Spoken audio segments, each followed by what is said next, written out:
হ্যাঁ তাই যা, তুই ওই কাজটাই কর।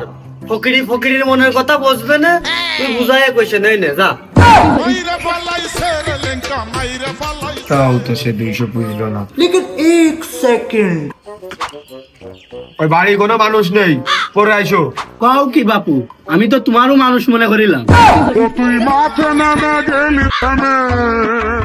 কেন আমার কাছে 2 টাকা আছে, এটাই দিলাম। ये क्या है?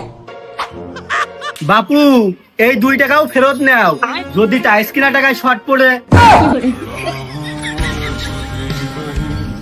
আমি নিজের ছেলে হয়ে 200 টাকা চালাম, তাই দিতে পারলো না। আর কোন কে কোন অচেনা লোক আছে, হাত পাততে পারলো না, এতগুলো টাকা দিয়ে দিল।